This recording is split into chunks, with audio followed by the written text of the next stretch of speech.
Hola, bona nit. Benvolguts socis de l'Ateneu Barcelonès, benvolgudes amigues i amics que ens acompanyeu a aquest acte. Avui comencem un cicle nou, un cicle dedicat al 300 aniversari del naixement de Rousseau. Rousseau va néixer ara fa 300 anys a Ginebra, aquest estiu s'han complert l'aniversari, i ens semblava que era un moment interessant per replantejar el tema de què és la il·lustració, el tema de les idees bàsiques de Rousseau, que són les idees bàsiques també de la modernitat, contracte social, educació dels infants, sensibilitat romàntica, paper de les emocions, etc. Llavors, dedicarem un cicle en principi de 3 episodis, avui, el dia 15, i després el mes entrant, el mes de novembre. Avui comencem amb la professora Antje Mayou de la Universitat de Perpinyà, que ens plantejarà el tema de la sensibilitat romàntica i de la sensibilitat il·lustrada en Rousseau. Rousseau és un nen petit que se li mor la mare molt aviat. Ell pràcticament al cap de pocs dies del naixement de Rousseau va morir la seva mare. Rousseau, en certa manera, aquesta idea de la innocència originària de l'infant perdut, etc., la portarà dintre, i d'aquí la síntesi original d'emocions, sentiments i raó que farà al llarg de la seva obra. Estem molt contents avui de tenir la professora Antje Mayou, primera perquè té un currículum excepcional en els estudis rousseauistes i segona també perquè no passa gaire sovint, dissortadament, que hi hagi una col·laboració amb les universitats de Catalunya Nord o amb la Universitat de Catalunya Nord, amb la Universitat de la Via Domícia de Perpinyà. I em sembla que és molt important que, igual com venen per aquí sovint professors de València i professors de Mallorca, també tinguéssim professors de Perpinyà. La veritat és que avui en dia hi ha un problema amb la il·lustració. Avui en dia hi ha el problema que la gent està deixant de creure en la idea de progrés. Avui en dia aquesta idea de llibertat personal i d'autonomia moral de Rousseau i aquesta idea de confiança en la raó de Voltaire estan en crisi. Avui en dia estem en un moment en què hi ha una espècie d'emotivisme romàntic una mica estrany i repensar Rousseau té interès per moltes raons. Un Ateneu, en certa manera, és un lloc construït a partir de les grans idees rousseauianes i de les grans idees il·lustrades. Tots els Ateneus, en el segle XIX, neixen d'aquesta pruïja il·lustrada, d'aquest desig il·lustrat de defensar l'educació, de defensar el contracte social, de defensar les llibertats individuals, etc. Llavors, repensar què fem amb la il·lustració és important. I comencem avui per la part que normalment no se'n parla gaire. Normalment es parla de Rousseau quan es refereixen a l'estat de naturalesa, hi ha un cert ecologisme rousseauià, el bon salvatge, i es parla també de Rousseau quan es parla del contracte social, de la necessitat de fer un pacte, diguéssim, una espècie de constitució per organitzar la societat. Però hi ha un últim Rousseau, el Rousseau de les confessions, de la passejada del caminant solitari, etc., que és el Rousseau més desconegut i que és el Rousseau que enllaça més amb la qüestió de les emocions i amb la qüestió del neoromanticisme, o del preromanticisme, perdó. Llavors avui tenim la professora Antje Mayou, que ens parlarà precisament d'això, l'origen de Rousseau, el paper dels sentiments, etc. Contem també amb la doctora Cristina Badosa, professora de català a la Universitat de Perpinyà, i ella ens farà també d'ajuda per si hi ha preguntes, qüestions d'aquest tipus. Agrair-vos molt a tots la vostra presència aquí, agrair a la professora Antje Mayou el seu treball, que ja veureu que és interessantíssim, que planteja temes molt importants sobre el tema de les emocions i els sentiments, i convidar-vos ja des d'ara, el dia 15, que parlem sobre la part més política de Rousseau amb el professor Martí Mármol, que em sembla que també tindrà un cert interès. Moltes gràcies a tots i us deixo amb la professora Antje Mayou. Merci bien, soyez bienvenus. Merci beaucoup.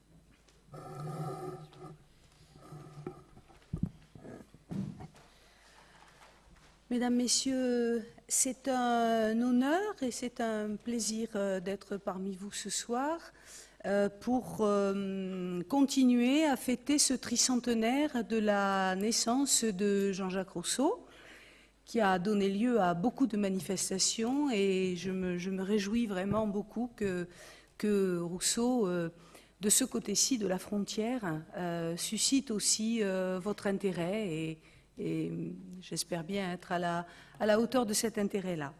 Alors, Rousseau est un penseur de notre modernité. Non seulement il est un pré-romantique, mais il est aussi celui qui nous a dotés dans ce siècle même de toutes sortes de notions extrêmement importantes.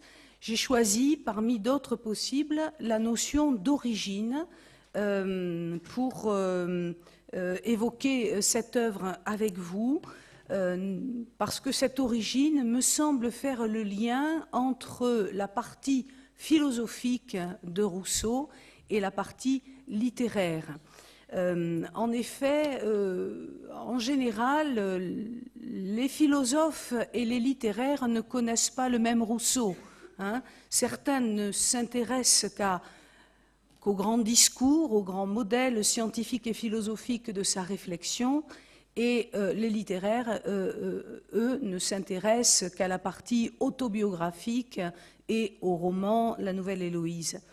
Ce que je voudrais montrer aujourd'hui autour de la notion d'origine, c'est précisément la profonde continuité, la profonde unité de cette œuvre, parce que Rousseau s'est appliqué de part en part à trouver, éclairer, réfléchir cette notion d'origine. Ce que je vais essayer de montrer ce soir, c'est que je n'ai pas suivi exactement le début de mon texte. Je vais le retrouver maintenant.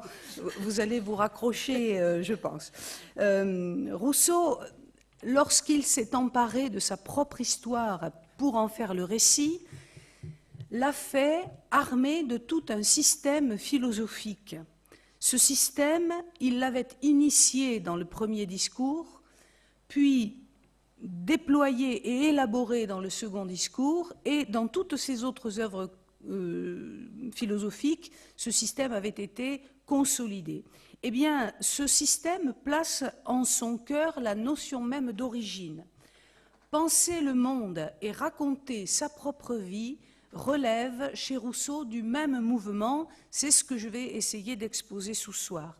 De bout en bout, Rousseau a été un penseur de l'origine. Alors, par une série de rapprochements, j'aimerais montrer que la conception que Rousseau se fait de l'autobiographie comme récit des origines est déjà en œuvre dans les visions philosophiques de ses premiers discours. À ce titre, l'écriture de soi fait partie du programme de réflexion sur l'état de nature et l'état social qui a été lancé dès 1749. Rousseau ne s'est pas affaibli, le philosophe n'est pas devenu paresseux lorsqu'il s'est, c'est une digression, lorsqu'il s'est mis à raconter sa vie. Non, c'est une même démarche qui l'a conduit à penser l'histoire des hommes et sa propre histoire. Cette question de la dénaturation, qui est la question obsédante chez Rousseau, il l'a appliquée au grand modèle philosophique de l'humanité dans ses discours philosophiques. Il l'a appliquée aussi à un personnage théorique, un personnage de roman, Émile, qui est le héros de son roman sur l'éducation. Il l'a appliquée enfin à une personne véritable, lui-même. Du même geste, en effet, Rousseau a conçu une éducation qui puisse préserver l'homme naturel, c'est Émile, et raconter la vie d'un homme qui a cherché à vivre selon l'état de nature, c'est Jean-Jacques Rousseau lui-même. Chercher l'origine, c'est théoriquement retrouver quelque chose qui a été oublié ou perdu. C'est remonter le fil de la mémoire, se souvenir de ce qui a été, qui risque de disparaître. Donc, a priori, chercher l'origine, c'est lutter contre l'oubli. Or, on va voir que l'oubli joue un rôle important dans ce travail de la mémoire, dans ce retour vers l'origine. Il promet à la conscience apaisée une sorte de renaissance, et on verra que l'oubli est en relation avec l'origine même de l'existence de Rousseau, son existence personnelle, une existence marquée dès la naissance par la discontinuité et le deuil. La béance originelle, ouverte dans l'existence du sujet, est le lieu d'un lent et mystérieux travail de recréation et de déplacement. Donc, cette conférence va se constituer de deux temps principaux. D'une part, montrer l'unité de l'œuvre, d'un côté l'œuvre philosophique, d'un autre côté l'œuvre autobiographique autour de la notion d'origine. Et dans un deuxième temps, voir comment le phénomène de l'oubli conduit vers l'origine en lien avec l'expérience traumatique de la mort de la mère de Rousseau, qui est une expérience qui inaugure le récit des Confessions. Donc, dans une première partie, nous mettrons en concordance les textes philosophiques et les textes autobiographiques. Je me servirai plutôt dans cette première partie des discours sur les sciences et les arts, discours sur l'origine de l'inégalité, du roman Émile ou de l'éducation. Et la deuxième partie de l'étude m'amènera plutôt sur les brisées de la psychanalyse, vers les textes autobiographiques. La notion dont je me servirai pour cette deuxième partie, c'est la notion d'inconscient du texte qui présuppose dans l'écriture des phénomènes de refoulement et de déplacement ou de recomposition analogues à ceux que l'on observe pour l'inconscient psychique. Pour cette deuxième partie, je me servirai plutôt des textes autobiographiques, les Confessions, les dialogues où Rousseau juge de Jean-Jacques et les rêveries du promeneur solitaire.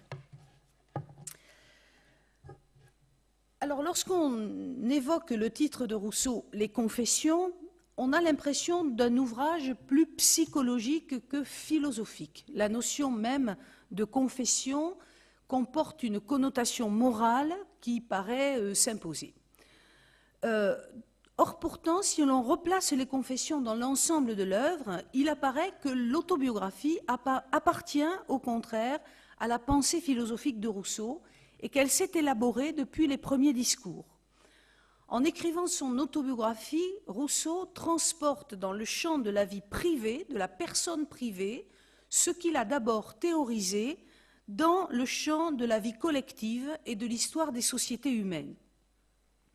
Les avertissements du premier discours, le discours sur les sciences et les arts, semblent résonner à une dizaine d'années de distance comme les préalables de l'histoire de soi.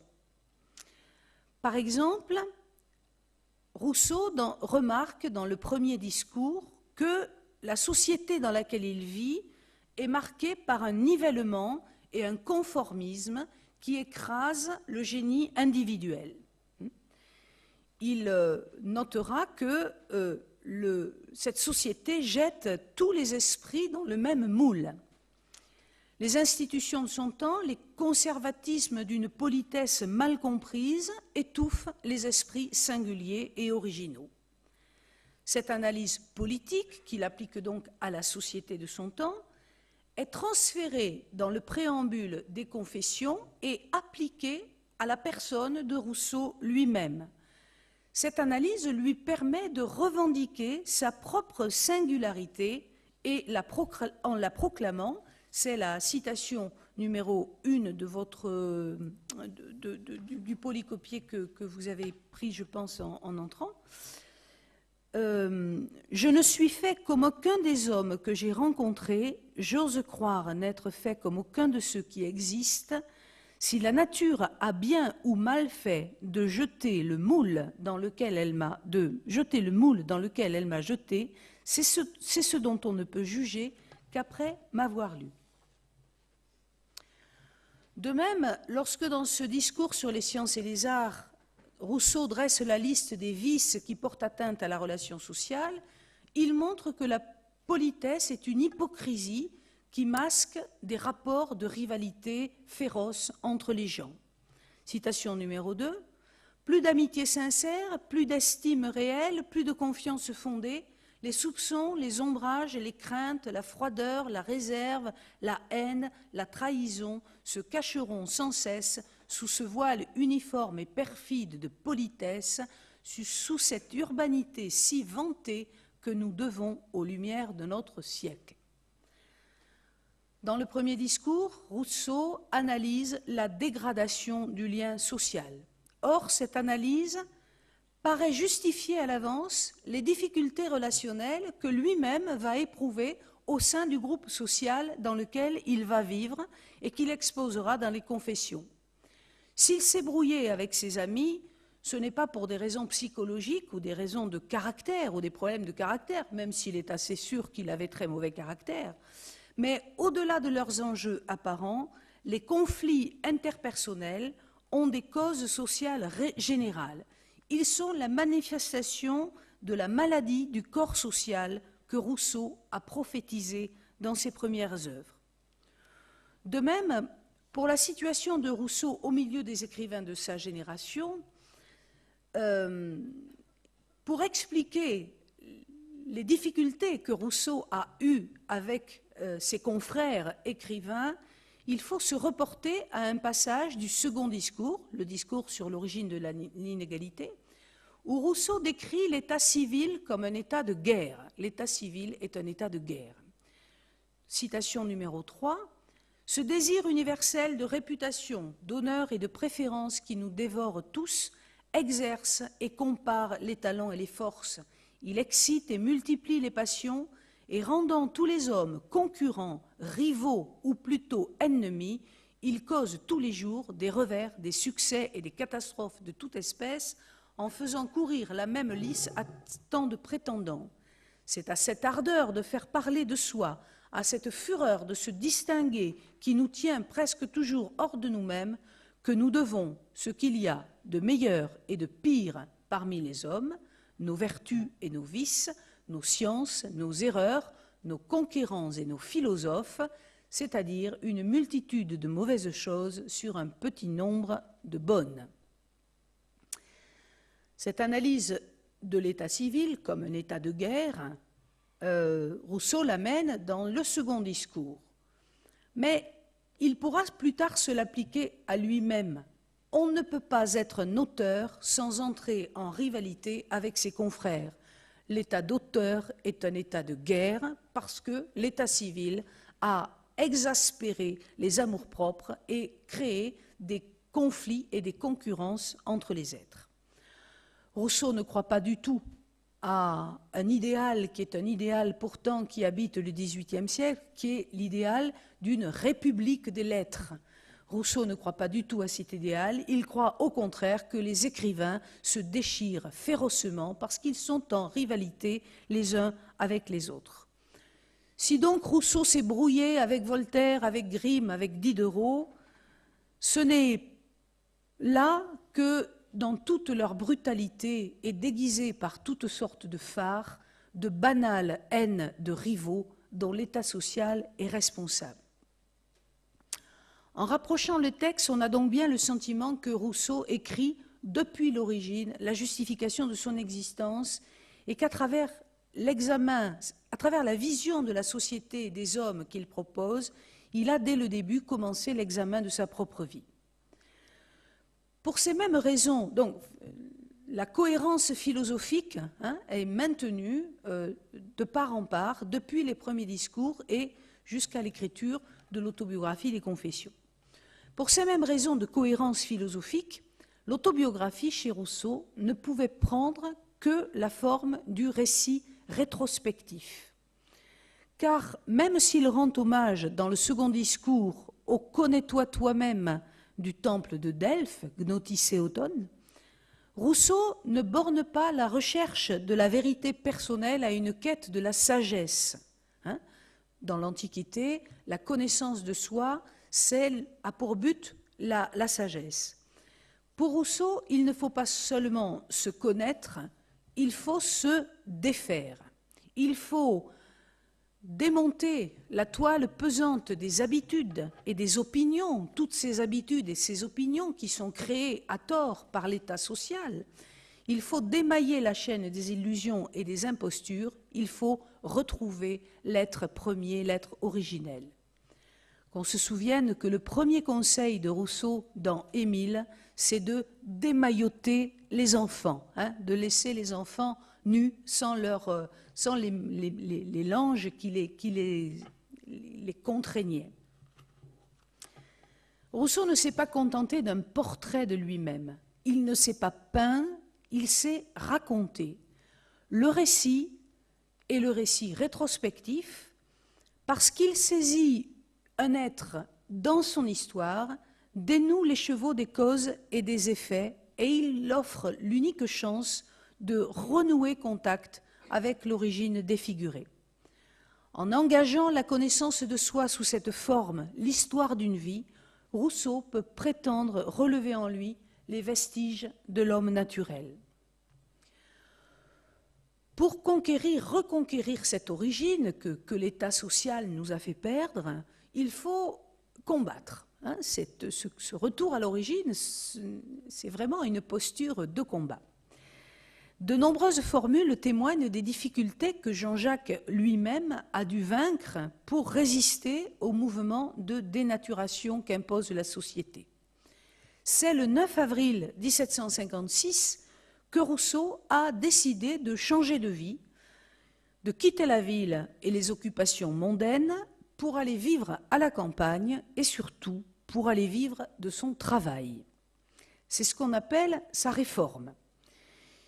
Ce jour-là, il décide de mettre en application les principes philosophiques qu'il avait énoncés dans ses ouvrages et il quitte Paris, il quitte la cour où le roi voulait pourtant lui faire une pension et tout le clan des philosophes avec lesquels il avait beaucoup collaboré jusque-là. Cette étape est décisive et elle a été la source de nombreuses difficultés et incompréhensions parmi les amis de Rousseau. D'autant qu'avant cette réforme, avant d'être le sauvage qui vit à la campagne, ou l'ours, comme on l'appelle quelquefois, Rousseau a été un homme à la mode, un homme brillant, un homme qui cherchait le succès, la gloire et à qui il ne déplaisait pas de briller en société. Selon lui, c'est le jour où il est entré dans la carrière des lettres, le jour où il a décidé de devenir écrivain, que Rousseau a perdu le contact avec son origine première. C'est là la dénaturation, c'est là l'erreur fondamentale qui lui a fait trahir sa véritable vocation d'homme simple. Lui, le fils d'horloger de Genève, l'élève de Madame de Warrens aux Charmettes, aurait dû rester un bon artisan et mener la vie modeste pour laquelle il était fait. Au lieu de cela, il s'est jeté dans la carrière des lettres et c'est un passage assez extraordinaire, la fin du livre 1 des Confessions, où Rousseau regrette au moment même de l'embrasser la carrière qu'il va se donner. C'est la citation numéro 5. « Rien n'était plus convenable à mon humeur, ni plus propre à me rendre heureux que l'état tranquille et obscur d'un bon artisan dans certaines classes, telle qu'est à Genève celle des graveurs. Cet état, assez lucratif pour donner une subsistance aisée, pas assez pour mener à la fortune, eût borné mon ambition pour le reste de mes jours, et, me laissant un loisir honnête pour cultiver des coups modérés, il m'eût contenu dans ma sphère sans m'offrir aucun moyen d'en sortir. J'aurais passé dans le sein de ma religion, de ma patrie, de ma famille et de mes amis, une vie paisible et douce, telle qu'il la fallait à mon caractère, dans l'uniformité d'un travail de mon goût et d'une société selon mon cœur.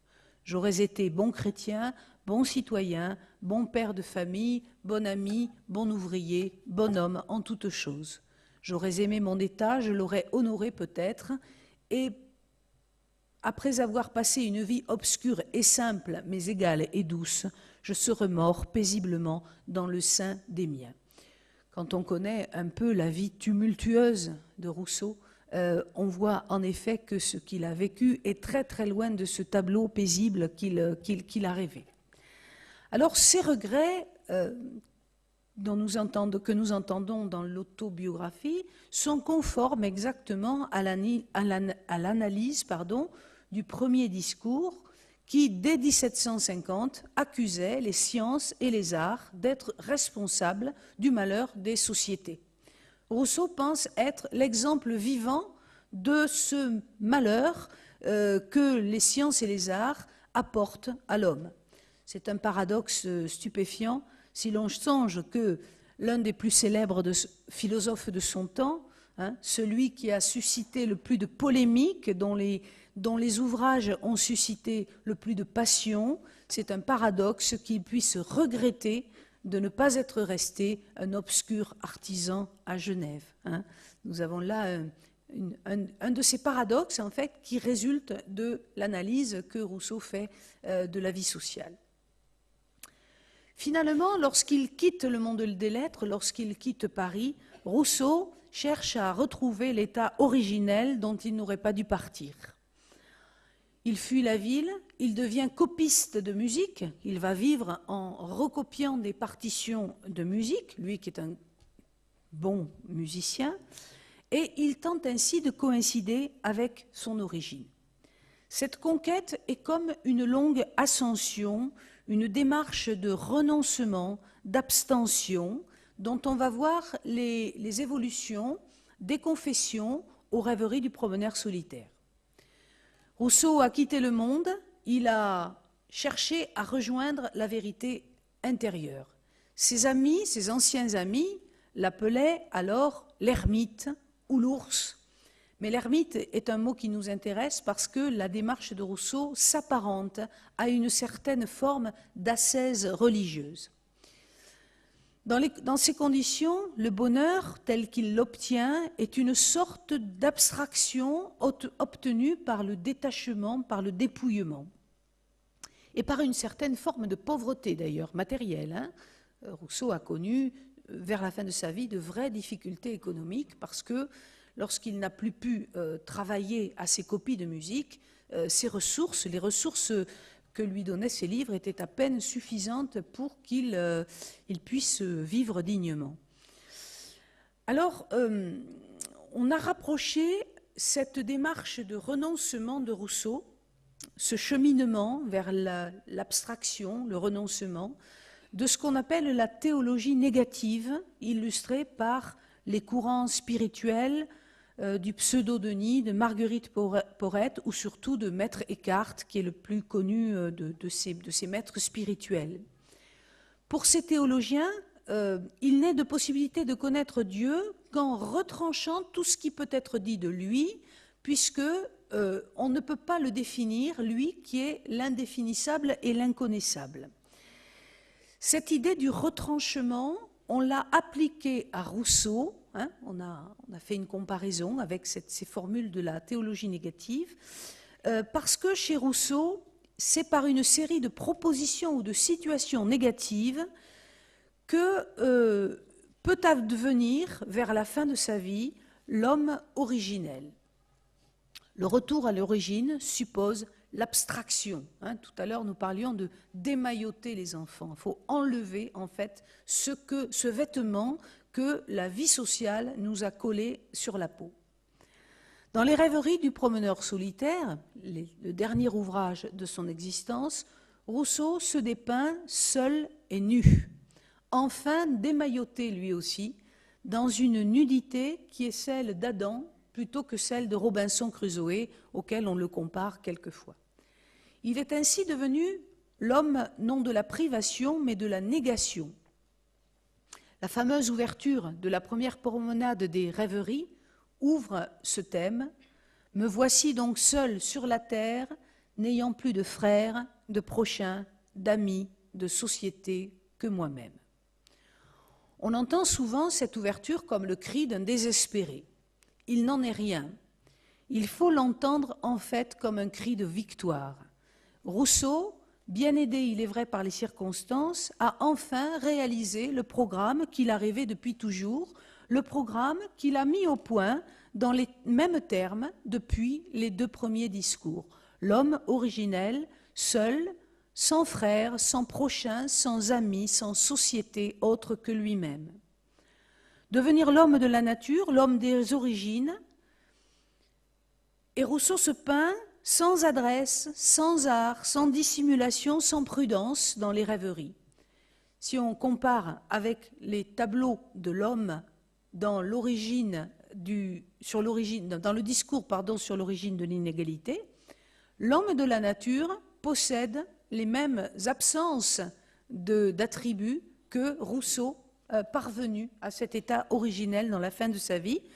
Rousseau dépeint l'homme avant l'état social, errant dans les forêts, c'est la citation 7, sans industrie, sans parole, sans domicile, sans guerre et sans liaison, sans nul besoin de ses semblables, comme sans nul désir de leur nuire.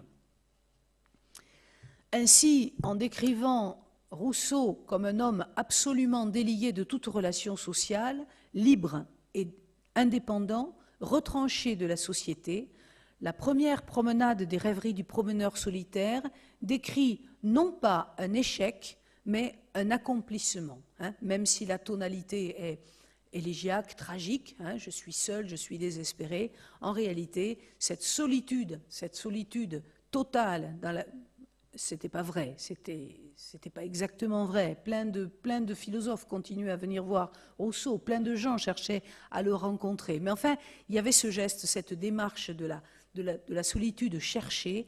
Eh bien, c'est un accomplissement qui le met en conformité avec son idéal philosophique.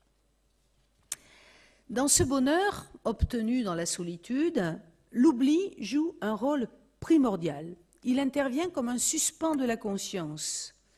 Comme dans la théologie négative, c'est grâce au détachement et à l'oubli d'elle-même que l'âme, évidée de tout, même de la recherche de Dieu, est alors emplie de sa félicité au point de devenir Dieu lui-même. Dans certaines expériences extrêmes des rêveries, on peut voir que l'état de Rousseau s'apparente à ce qu'on appelle dans la mystique la déiformation, le fait de devenir semblable à Dieu, impassible comme Dieu même. C'est-à-dire, devenir comme Dieu, c'est accéder à l'oubli de soi-même, de son ego, de sa pesante individualité, de son histoire, de ses passions, donc aussi de ses souffrances et de ses angoisses. Il y a deux expériences rapportées dans les rêveries où Rousseau semble connaît des formes d'extase, de déshabitation de son corps, qui font songer à ces expériences de la mystique rhénane. Les formules de Rousseau dans ces passages sont parfaitement explicites. Il dit qu'il arrive alors à se suffire à soi-même comme Dieu. La première expérience est rapportée dans la 9e promenade des rêveries du promeneur solitaire.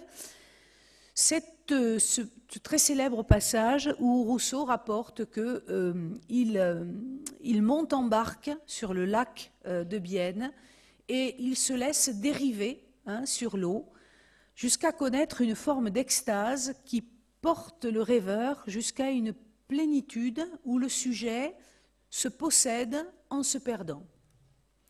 Le passage est très connu, c'est la citation 8. « Là, le bruit des vagues et l'agitation de l'eau fixant mes sens et chassant de mon âme toute autre agitation, la plongeait dans une rêverie délicieuse où la nuit me surprenait souvent sans que je m'en fusse aperçu. Le flux et le reflux de cette eau, son bruit continu mais renflé par intervalles, frappant sans relâche mon oreille et mes yeux, suppléait au mouvement interne que la rêverie éteignait en moi et suffisait pour me faire sentir avec plaisir mon existence sans prendre la peine de penser. » C'est le pur mouvement d'exister qui se fait ressentir ici dans une sorte de jouissance, une jouissance due à l'oubli intégral de tout, y compris du mouvement de la pensée qui semble s'être arrêté, qui semble s'être suspendu au gré du flux et du reflux de l'eau qui accompagne la barque. C'est un état de perfection intérieure.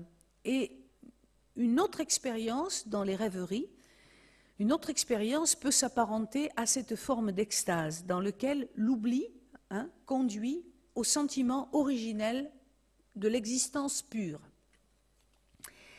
C'est un passage de la seconde promenade des rêveries. Cette fois-ci, l'oubli n'est pas un vain mot, puisque Rousseau va rapporter qu'à la suite d'un accident, il a été renversé par un chien qui courait devant une voiture, il est tombé, il a eu un choc, et lorsqu'il se réveille, il est dans un état d'amnésie véritable. C'est la citation 9.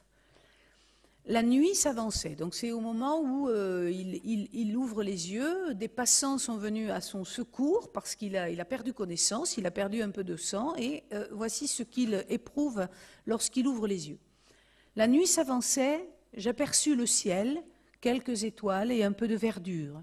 Cette première sensation fut un moment délicieux. Je ne me sentais encore que par là. Je naissais dans cet instant à la vie, et il me semblait que je remplissais de ma légère existence tous les objets que j'apercevais. Tout entier au moment présent, je ne me souvenais de rien, je n'avais nulle notion distincte de mon individu, pas la moindre idée de ce qui venait de m'arriver, je ne savais ni qui j'étais, ni où j'étais. Je ne sentais ni mal, ni crainte, ni inquiétude. Je sentais dans mon être un calme ravissant auquel, chaque fois que je me le rappelle, je ne trouve rien de comparable dans toutes les activités des plaisirs connus. Un oubli, cette fois-ci physique, passager. Rousseau va finir par rentrer chez lui et retrouver son nom, l'endroit où il habite. Mais cette expérience de l'oubli, qui s'accompagne d'un si grand sentiment de bien-être, nous ne pouvons l'expliquer que parce que l'oubli paraît lié chez Rousseau à une structure profonde, une structure intime, qui relie très profondément l'origine du sujet, l'origine de son existence et l'oubli.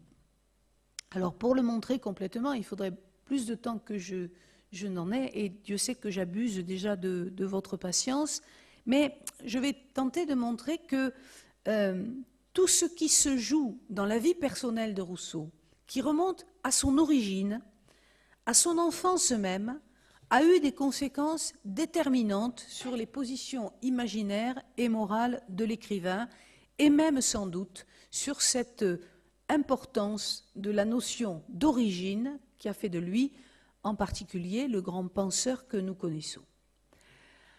Qu'y a-t-il donc à oublier pour que l'oubli soit, pour Rousseau, ce moment d'apaisement total, ce calme ravissant auquel rien ne peut être comparé? Pourquoi est-il si nécessaire, pour être heureux, de vivre cette extase, cette expérience de la déshabitation de soi, de ne plus être en coïncidence avec soi, d'avoir tout oublié? Alors, on pourrait répondre que dans cette dernière partie de sa vie, Jean-Jacques doit d'abord oublier le mal que lui ont fait les autres. Il est en effet dans une situation peu enviable, il s'est brouillé avec tous ses anciens amis, il s'est fait des ennemis même, des anciens philosophes avec lesquels il avait collaboré. Il est persécuté par plusieurs gouvernements, ses livres sont brûlés à Paris, à Genève.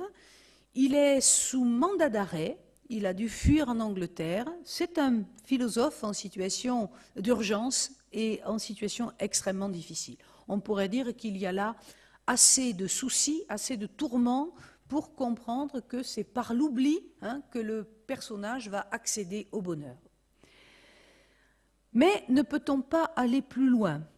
En regardant au début des Confessions elles-mêmes, il paraît que la clé de ce mystère tient dans la déclaration liminaire sur laquelle Rousseau ouvre son histoire personnelle, l'origine de son existence. Citation 10, « Je coûtais la vie à ma mère et ma naissance fut le premier de mes malheurs. » La mère de Rousseau est morte en couche, comme tant d'autres à son époque. Faut-il donc oublier pour oublier qu'il a coûté la vie à sa mère? Oublier cette absente à qui il ressemble? Oublier qu'il doit consoler son père de la perte qu'il a causée? Il est clair en effet que Jean-Jacques Rousseau a vécu dans une profonde culpabilité cette mort et s'est construit à partir de là une identité de substitution. Le père, troublé par la ressemblance de Jean-Jacques et de sa femme défunte, voit en lui l'ennemi qui lui a enlevé sa femme et l'image de sa femme elle-même. Citation 11. « Ah, disait-il en gémissant, c'est le père qui parle, ah, disait-il en gémissant, rends-la moi, console-moi d'elle, remplis le vide qu'elle a laissé dans mon âme, t'aimerais-je ainsi si tu n'étais que mon fils ?» C'est une phrase terrible. « T'aimerais-je ainsi si tu n'étais que mon fils ?» On comprend aisément que cette configuration des figures originelles, le père, la mère, l'enfant, a non seulement pesé de tout son poids sur la vie psychologique et le développement moral de Jean-Jacques, mais bien plus qu'elle a conditionné toutes sortes de transactions imaginaires, de procédures de suppléance dans lesquelles il fallait à la fois faire mémoire et défaire par l'oubli. Dans ce moment où les confessions racontent la naissance de Jean-Jacques, l'origine de Jean-Jacques Rousseau comme sujet, c'est une absence qui fonde l'origine de ce sujet, une absence qui ne va cesser de traverser son existence et de marquer sa conscience. Lorsque le Jean-Jacques des Confessions veut écrire la première ligne de sa vie, il rencontre cette béance dont il est la cause et qui est constitutive de son rapport au monde, dont il est la cause et dont il est l'effet. Ne dit-il pas aussi de lui-même qu'il a failli mourir, c'était un enfant de constitution fragile, et que sans les soins de sa tante, il aurait suivi sa mère dans la mort.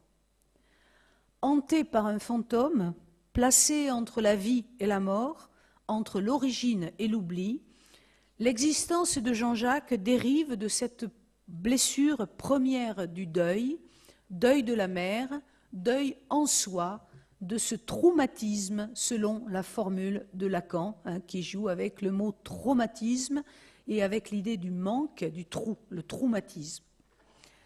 Dans le récit rétrospectif des Confessions, l'origine est ainsi l'objet d'un profond désir et en même temps le lieu d'une souffrance. Si l'on regarde au contraire les livres de la fin de la carrière de Rousseau, du deuxième dialogue et des rêveries, il semble au contraire que Rousseau a retrouvé une forme apaisée de la relation à lui-même.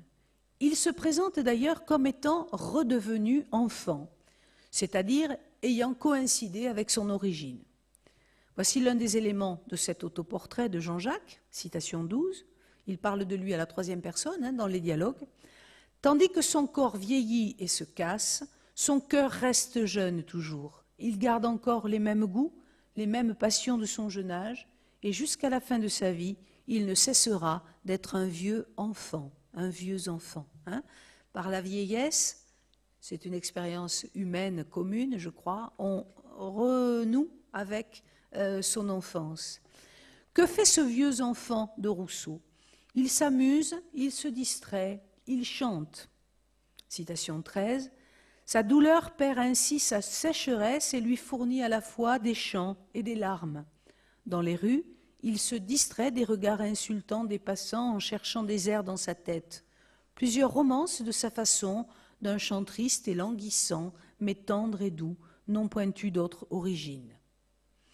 Et grâce aux évocations des romances de Jean-Jacques qui chantonnent dans les rues, le lecteur est invité à entendre la voix faible et cassée, mais encore animée et douce, avec lesquelles il les chante, en s'accompagnant, non sans peine, avec des doigts tremblants. Ce n'est pas la première fois dans l'œuvre autobiographique que l'on entend Jean-Jacques chanter.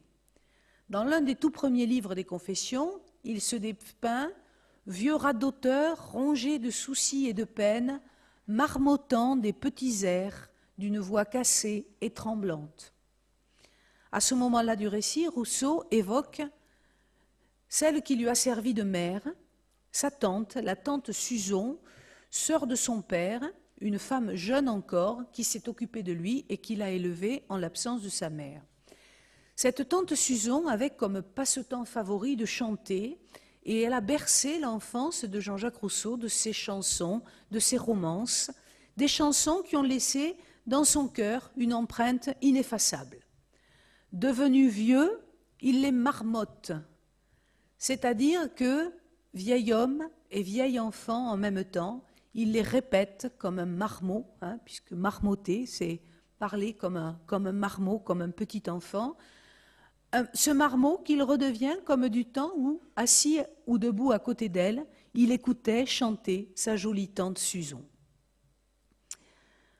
La tante Suzon était douce comme une mère et elle était jolie comme une fiancée, avec les accroche-cœurs de ses cheveux bruns à la mode de ce temps-là. Cette tante Suzon est une figure déterminante dans la configuration originelle de Jean-Jacques. On pourrait dire que c'est la fée musique, c'est aussi la fée d'oubli.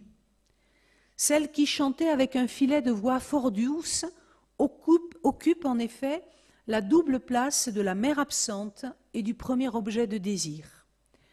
Du fait de cette place qui lui assigne l'histoire de l'enfant, substitut explicite de la mère, elle est, elle aussi, l'objet d'un tourment qui concerne l'origine.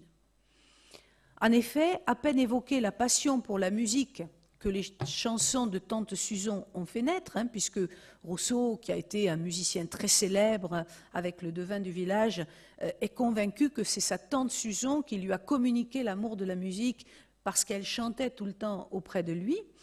Eh bien, à peine évoquées donc les chansons de la tante Suzon, c'est sur fond d'oubli que se commente la présence de cette femme.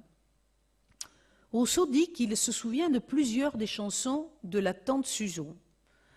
Citation 14, « L'attrait que son chant avait pour moi fut tel que non seulement plusieurs de ses chansons me sont toujours restées dans la mémoire, mais qu'il m'en revient même, aujourd'hui que je l'ai perdue, qui, totalement oublié depuis mon enfance, se retrace à mesure que je vieillis, avec un charme que je ne puis exprimer. » C'est un phénomène courant de la mémoire, avec la vieillesse, des souvenirs très anciens qui étaient totalement oubliés, se présentent à l'esprit d'une façon inexplicable et irrésistible. Pourtant, parmi toutes les chansons de la tante Suzon, il y en a une que Rousseau n'arrive pas à retrouver.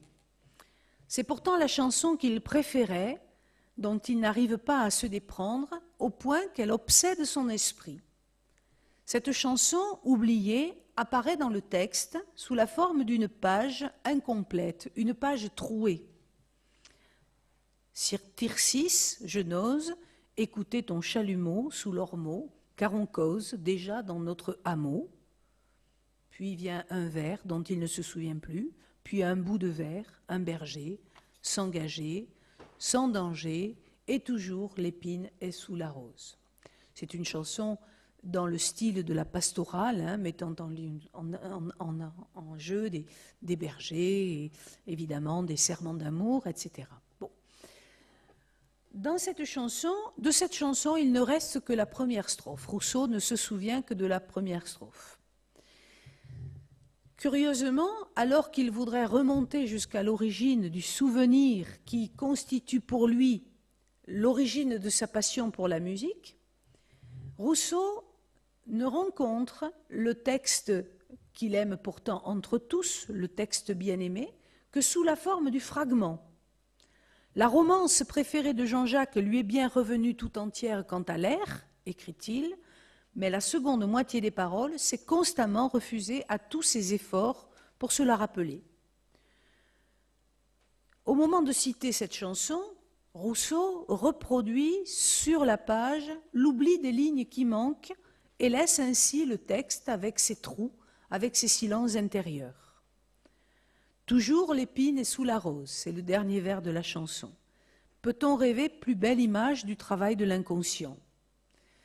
Car, bien entendu, il serait simple d'écrire à Paris pour retrouver l'intégralité de la partition. Cette partition de la chanson, elle existe. Il serait simple aussi de ne pas la citer, de parler de cette chanson, puisqu'on ne s'en souvient pas, à quoi bon la citer en partie. Or, pourquoi l'avoir reproduite in extenso, alors même qu'il en manque la moitié, si ce n'est parce que l'oubli, l'effacement font partie de la totalité du message que cette citation figure. L'intégralité du texte ne réside pas dans la totalité des phrases qui le composent, mais dans l'action de sa phrase intérieure, et celle-ci est une phrase aveuglée entre révélation et absence, éblouissement et occultation. Au commencement était l'oubli.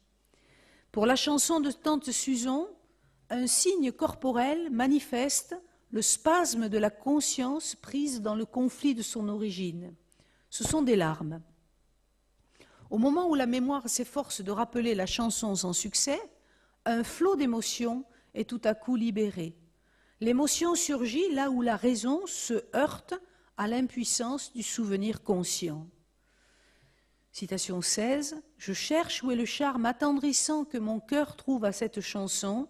C'est un caprice auquel je ne comprends rien, mais il m'est de toute impossibilité de la chanter jusqu'à la fin sans être arrêté par mes larmes. » Donc voilà, cette chanson, il n'en connaît qu'une partie, il ne peut se souvenir que d'une partie, mais il tente toujours de la redire, et à un moment donné, une émotion le submerge, des larmes l'envahissent.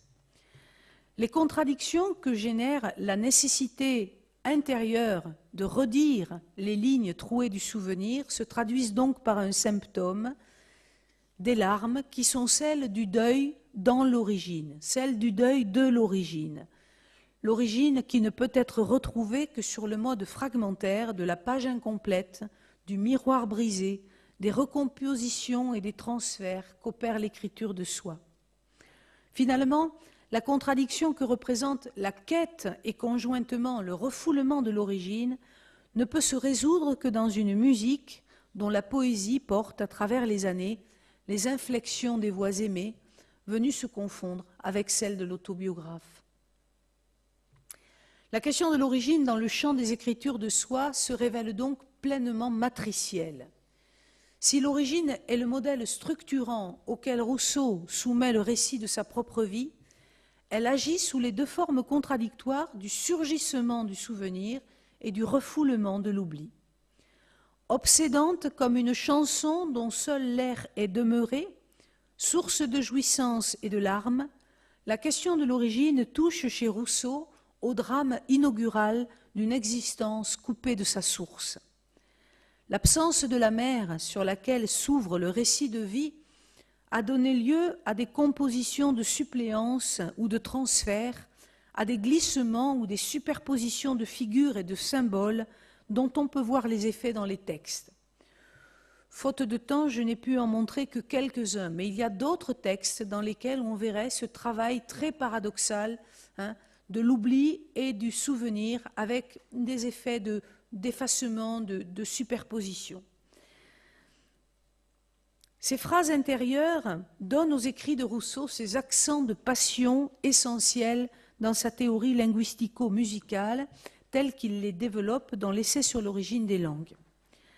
Dans sa théorie de l'origine des langues, Rousseau affirme que ce sont les émotions qui ont fait inventer aux hommes la musique et la langue. Ce sont non pas les besoins, les hommes ne se sont pas parlé parce qu'ils en avaient besoin, parce que fais-moi passer ta machette que je coupe la tête du bison, mais parce qu'ils se sont aimés. Ce sont les affects, la violence des affects qui a poussé les hommes à parler et qui les a poussés à chanter. On voit bien encore l'unité de l'œuvre, il y a une cohérence profonde. Car ce sont ces mêmes accents de passion qui animent les confessions. L'expression de cette œuvre est tout entière baignée dans l'intimité et la violence des affects de son auteur.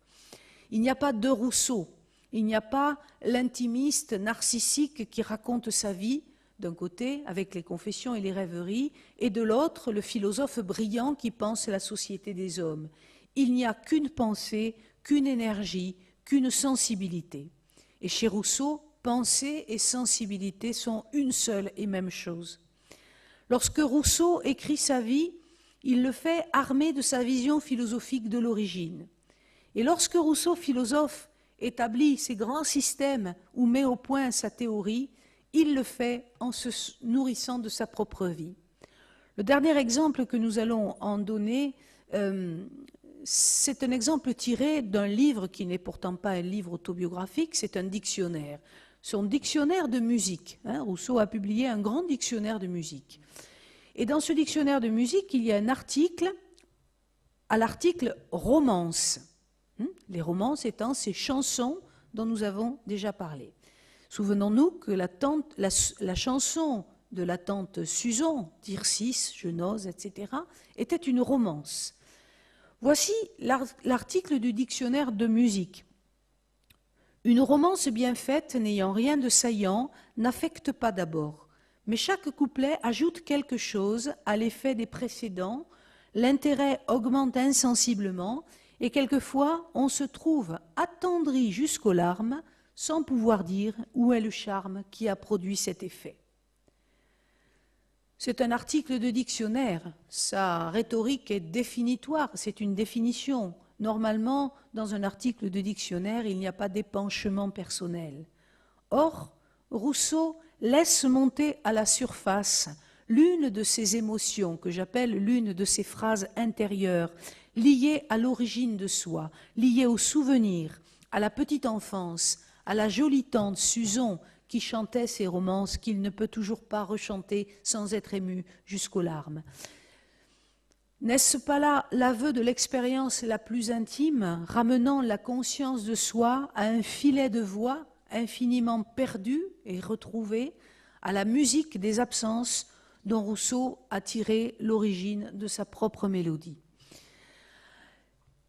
Je suis au terme de mon propos. J'ai voulu dire beaucoup, j'espère que je n'ai pas trop embrassé, trop entrepris et que le fil que j'essayais de suivre vous a convaincu et au moins intéressé. En tout cas, je vous remercie de votre attention et je répondrai volontiers si vous avez des questions à vos questions. Merci.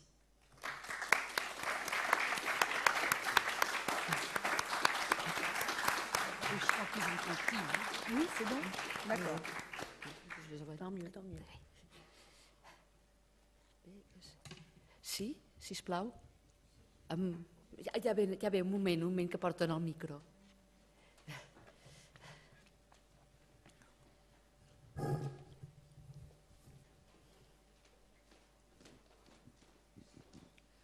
Seulement, je voulais vous poser une question, c'est-à-dire quand il écrit les confessions, il parle de ses enfants. C'est vrai, il a eu des enfants. Oui. Oui. Oui. Mais il les a oubliés après. Alors, quand il écrit les confessions, il raconte dans quelles conditions il a abandonné ses enfants. Oui. Il explique que c'était la mode, ce qui est assez vrai. C'est-à-dire la représentation que nous nous faisons de l'abandon d'enfants, pour nous, c'est une chose abominable. La chose était peut-être pas courante, mais c'est quelque chose qui existait.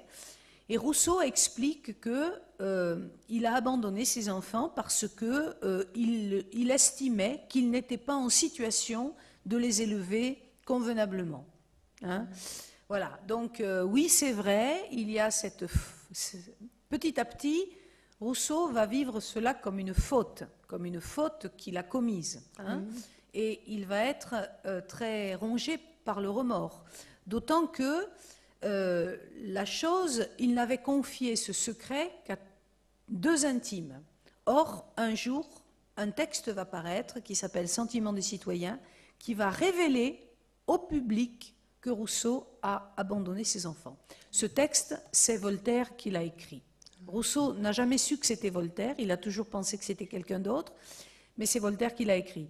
Et à partir de ce moment-là, comme il s'est senti mis en accusation, Rousseau a écrit les Confessions. C'est ce qu'il a décidé à s'expliquer, à raconter sa vie et à s'expliquer aussi sur ce passage. Effectivement, on dit qu'il a eu 4 ou 5 enfants, tous abandonnés aux enfants trouvés. Merci beaucoup. Avec plaisir.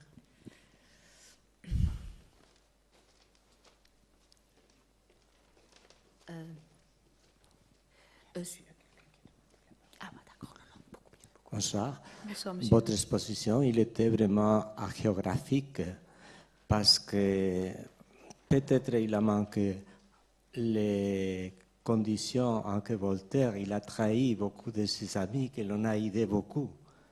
Ça veut dire, peut-être, est-ce qu'il a un grand complexe d'infériorité? Rousseau, un grand complexe d'infériorité Oui. et en même temps un grand complexe Physiquement, par exemple.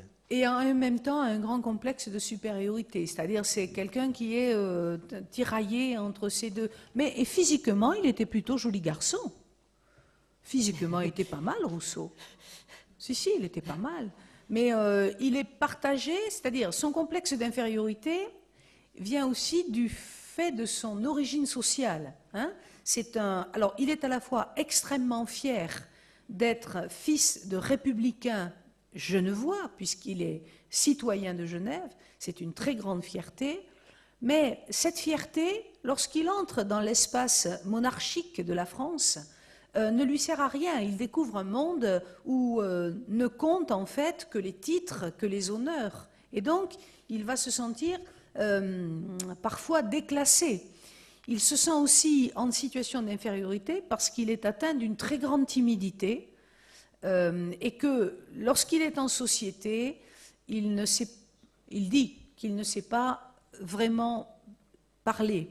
Or, nous sommes dans un siècle où la conversation française est à son sommet. Hein, le bel esprit, l'esprit de répartie. Donc, voilà. Et Rousseau se sent un peu comme un balourd dans cette vie mondaine pour laquelle il n'a pas été préparé. Donc c'est vrai qu'il a été, par certains aspects, oui, en situation d'infériorité. Et en même temps, il a une très haute opinion de lui-même. Il y a d'ailleurs des gens qui le détestent à cause de ça.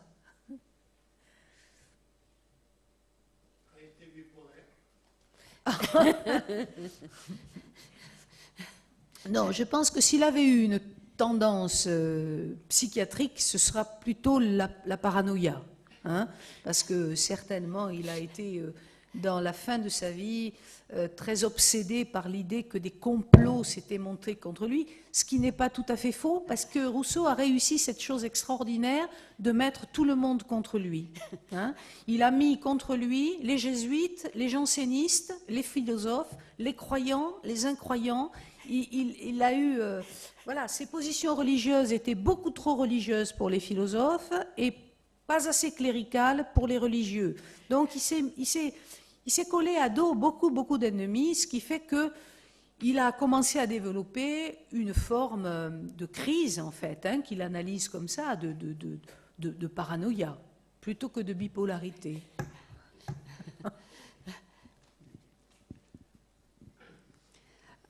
Une question sur Voltaire, parce que vous avez dit que c'était Voltaire qui a mentionné qu'il avait des enfants. Oui. Alors Voltaire Rousseau était genevois, Voltaire est né tout près de Genève, à Ferney-Voltaire, n'est-ce pas? C'est tout près, une petite ville aux côtés de Genève. Alors je me demande s'ils étaient amis de l'enfance ou ils se sont Non, connus mais plus tard. Voltaire n'est pas né à Ferney, Voltaire. C'est une propriété qu'il a achetée ultérieurement. Voilà, en fait, Voltaire a été obligé de trouver une position, effectivement, à Ferney-Voltaire, parce que lui aussi, il a été exilé quand même. Hein, et on l'a prié de quitter la France, et il s'est installé juste à la frontière. Donc, en fait, non. Curieusement, on ne le sait pas, mais Rousseau et Voltaire ne se sont jamais rencontrés. Ils se sont écrits au début dans de très bons termes, parce que Voltaire représentait pour Rousseau quand même l'esprit brillant. Rousseau avait beaucoup d'admiration pour Voltaire. Et les premiers ouvrages qu'il a faits, il les a envoyés à Voltaire, sauf qu'il y a eu un divorce entre eux de nature vraiment philosophique, et qu'à la fin, ça a été une inimitié, une hostilité incroyable. Mais alors qu'ils étaient fâchés à mort, et que Rousseau ne savait pas que Voltaire avait écrit ce texte où il parlait de l'abandon des enfants, il y a eu une initiative des philosophes qui ont voulu édifier à Voltaire un grand buste. C'est ce fameux buste de Houdon qui est assez magnifique. Et Rousseau a décidé, c'était un monument qui se faisait par souscription, hein, par les amis de Voltaire. Et Rousseau a tenu à payer, hein, pour contribuer à cette statue. Parce qu'il considérait que, même s'il n'était pas d'accord, Voltaire avait été un esprit considérable. Alors lorsque Voltaire a su que Rousseau voulait payer pour sa statue, il s'est agité dans tous les sens en disant « Non, non, je ne veux pas cet argent, je ne veux pas cet argent, je ne veux pas que mon ennemi contribue à l'érection de ce monument. » Et puis finalement, Rousseau a quand même contribué à ce monument. Voilà pour des petits éléments pour les relations de ces deux hommes qui ne se sont jamais compris. Ils ne parlaient pas du tout des mêmes choses, ils ne pouvaient pas se comprendre, vraiment. Merci, très intéressant.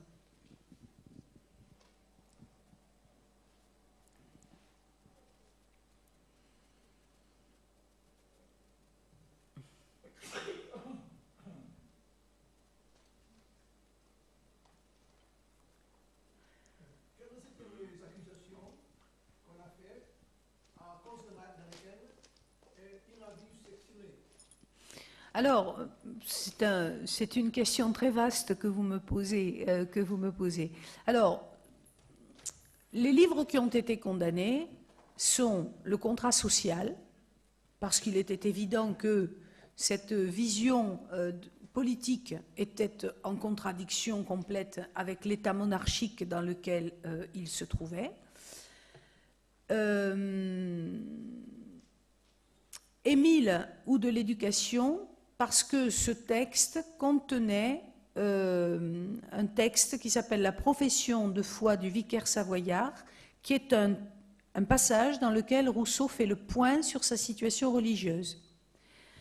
Et comme je vous le disais tout à l'heure, les autorités ecclésiastiques ont été effrayées par ce texte qui remet en cause la participation des églises à la vie religieuse. Hein. Rousseau tend à ce qu'il appelle la religion naturelle, Dieu plutôt que la religion révélée. Hein. Alors ça, les autorités ecclésiastiques, et par conséquent, puisqu'il y a une confusion entre le pouvoir temporel et le pouvoir spirituel en France à ce moment-là, les autorités ecclésiastiques l'ont condamné. Il a été brûlé, le texte a été brûlé. Le texte a été brûlé, il y a même un pasteur qui, un jour, dans le temple, a prêché contre Rousseau, en disant « cet homme est le diable hein ». Donc, pour des raisons à la fois politique et pour des raisons religieuses. Hein. Il a été persécuté. Ses livres ont été persécutés. C'est-à-dire, Voltaire, dans le même temps, publiait des livres de façon anonyme, hein, de façon à se couvrir, parce que là, les livres étaient endossés, Rousseau mettait son nom sur ses livres, et donc, quand on voulait pouvoir publier un livre sans passer par la censure, il fallait le publier de façon anonyme ou le publier à l'étranger. Hein. Et Rousseau a voulu publier ses livres là où il était, et donc il a été condamné en plusieurs endroits en plus.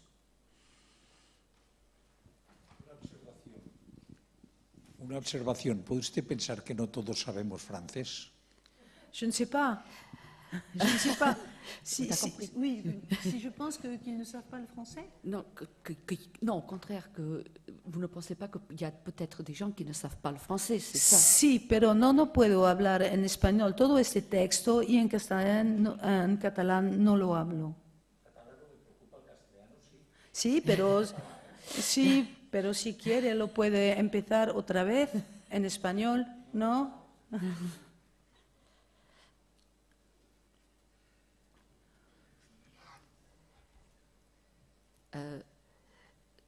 Moi, ce qui m'étonne, c'est cette paradoxe que tu as posé au début, que c'est surtout de trahir en disant que, enfin, que l'écrivain trahit son origine, surtout qu'il ne veut plus garder sa fidélité aux arts et aux lettres. Ça m'a complètement choquée, parce que précisément, c'est parce que c'est un lettré complètement de la tête aux pieds et qui cherche en plus cette sorte d'innocence, qui s'impose cette innocence, mais par contre, en même temps, c'est un paradoxe. Je veux dire que, oui et non, il est innocent, mais il ne l'est pas. Et il joue sur ça, en plus. Il le sait, il est très conscient que non, que lui, c'est un des grands intellectuels du siècle.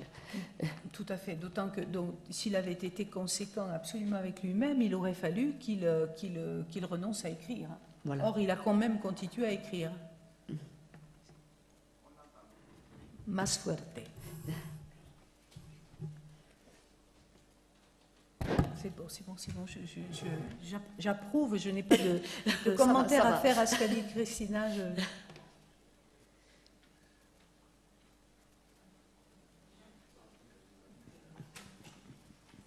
Yo preguntaría, Rousseau como filósofo no puede compararse a otros filósofos.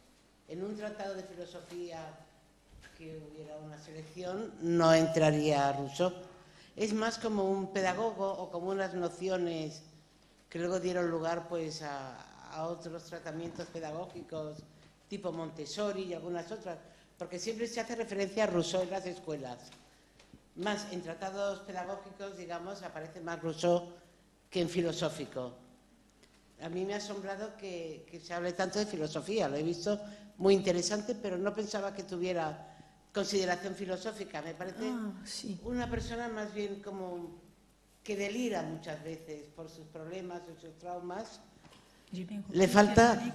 Elle pensait qu'il était plus pédagogue que no.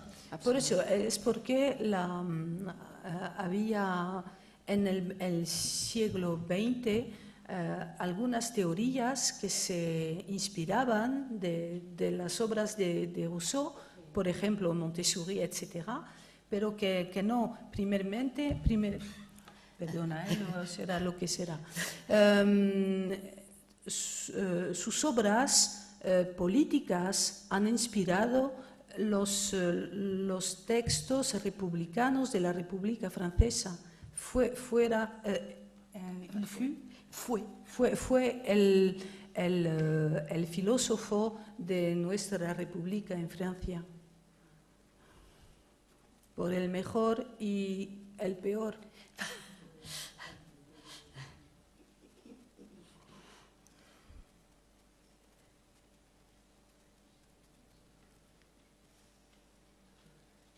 Si no hi ha cap altra pregunta. Com? Molt bé. Doncs s'agraeix la vinguda de la senyora Anxa Mayú, que em sembla que hem passat una magnífica estona escoltant la història personal, íntima d'un filòsof, i en fi us agraeixo la vostra assistència i el vostre interès. Em sembla que se'm fa ressò.